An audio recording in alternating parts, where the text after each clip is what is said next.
En primer lugar, veremos el aspecto del circuito integrado y la distribución de los terminales. El dispositivo se presenta con un encapsulado PDIP o Plastic Dual Inline Package de 8 terminales, es decir, distribuye los 8 terminales en dos filas de 4. Además, el encapsulado posee una muesca en forma de círculo o medio círculo, dependiendo del fabricante, para identificar el terminal número 1. A partir de este comenzará el conteo de terminales hasta llegar al 8, tal y como se indica en la figura.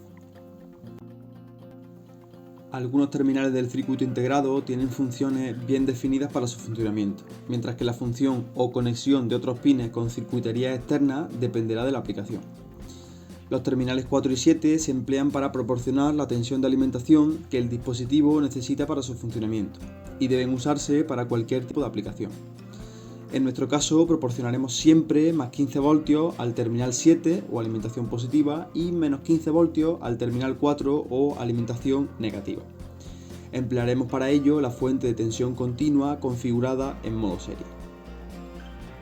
Los terminales 1 y 5 se emplean siempre para la compensación del offset de la tensión de salida. Para ello se conectan a los extremos de un potenciómetro y el cursor de este se conecta a la alimentación negativa o terminal 4. El procedimiento consiste en colocar las entradas a 0 voltios y ajustar el potenciómetro hasta que la tensión de salida sea nula. El terminal 8, por su parte, no tiene ninguna función eléctrica y por tanto se deja sin conectar. Es común, por tanto, obviar todos estos terminales anteriores en las representaciones del amplificador operacional, ya que tienen una función independiente de la aplicación y se presupone que siempre han de ser configurados de esta forma. Por último, los terminales 2, 3 y 6 podrán ser conectados de distintas formas dependiendo de la aplicación. Los veremos a continuación sobre el modelo del componente. Internamente, el circuito integrado LM741 presenta el diagrama de bloque funcional mostrado.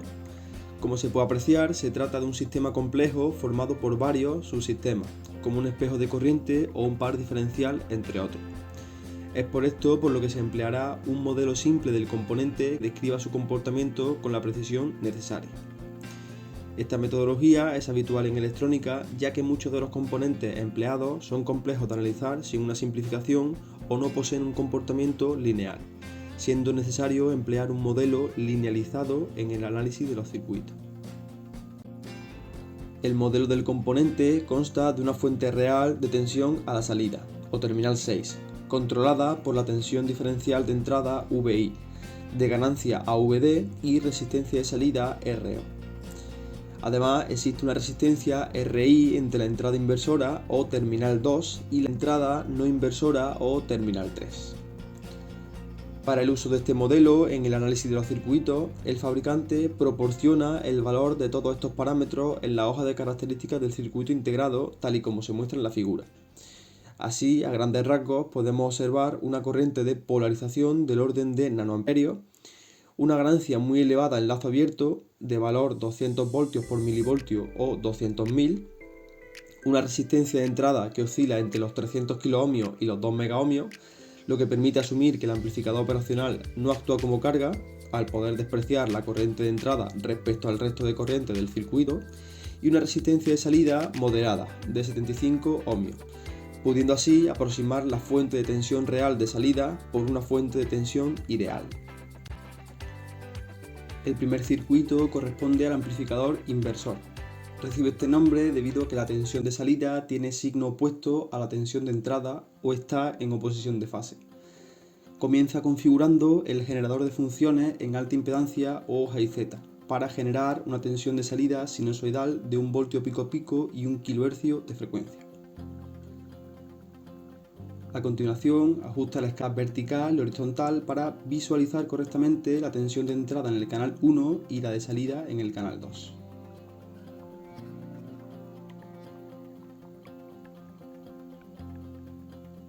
Aparentemente podemos apreciar cómo ambas señales tienen la misma amplitud.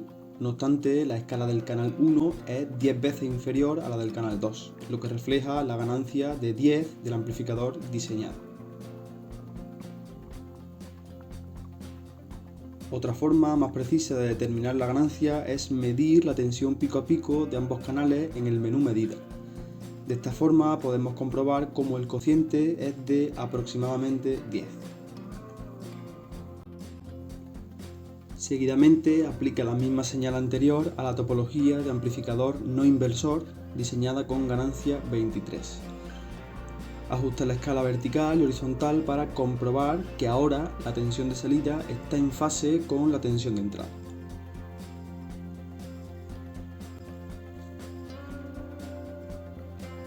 Además, observa que ambas señales tienen una amplitud similar cuando la relación de escala entre el canal 2 y el canal 1 es de 25, lo que nos da una idea de la ganancia. No obstante, para determinar la ganancia experimental de forma más exacta, recurriremos de nuevo al menú medida. Una vez aquí, podemos comprobar cómo la tensión pico a pico de entrada es aproximadamente de 1 voltio y la de salida de alrededor de 24, lo que da lugar a una ganancia experimental de 24, muy próxima a la teórica. Este error puede ser debido a muchos factores como la tolerancia de la resistencia o aproximaciones que se realizan en el análisis de circuitos con amplificadores operacionales. En el caso del buffer o seguidor de tensión, modifica la amplitud de la tensión de entrada a 10 voltios pico a pico y realiza el mismo procedimiento anterior. Ahora la amplitud de la tensión de salida es muy similar a la amplitud de la tensión de entrada, como podemos apreciar tanto visualmente como empleando el menú medida del instrumento. La ganancia experimental, por tanto, será de aproximadamente 1, como se apuntaba en el análisis teórico.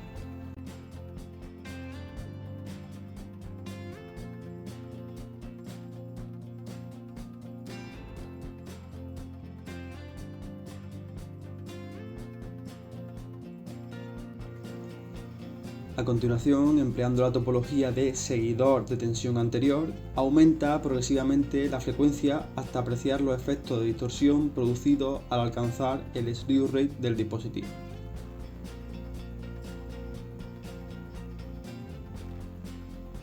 Observa cómo esta distorsión se produce en la zona de la forma de onda con mayor pendiente, es decir, en el cruce por cero.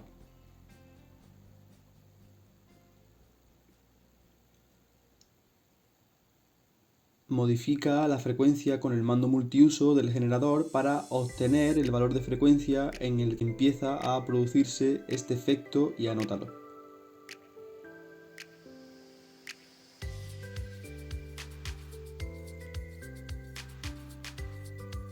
Ahora, si sigue aumentando la frecuencia, podrás comprobar cómo la señal de salida es incapaz de seguir a la tensión de entrada. De hecho, la forma de onda se convierte en una forma de onda triangular.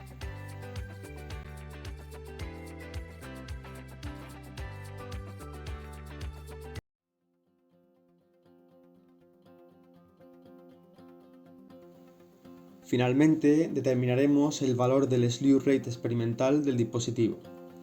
Para ello, usando nuevamente el seguidor de tensión, forzaremos a que la salida del amplificador operacional tenga que asumir la mayor pendiente posible, es decir, un cambio instantáneo entre dos niveles de tensión. Para ello emplearemos una forma de onda cuadrada de 10 voltios pico a pico y 1 kHz, y mediremos la pendiente de la tensión de salida justo en este instante, usando el menú cursores.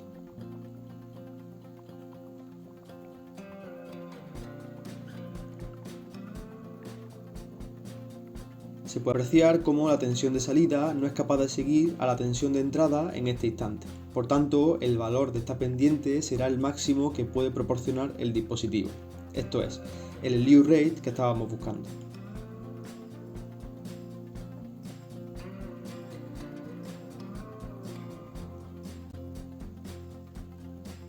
Para medirlo, colocaremos el cursor 1 al inicio del estímulo, tratando de evitar el pequeño escalón que existe,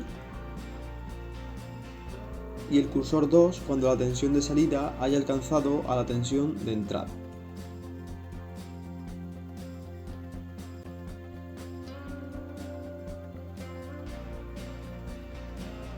Para concluir, el cociente del incremento de tensión y el incremento de tiempo será el slew rate experimental.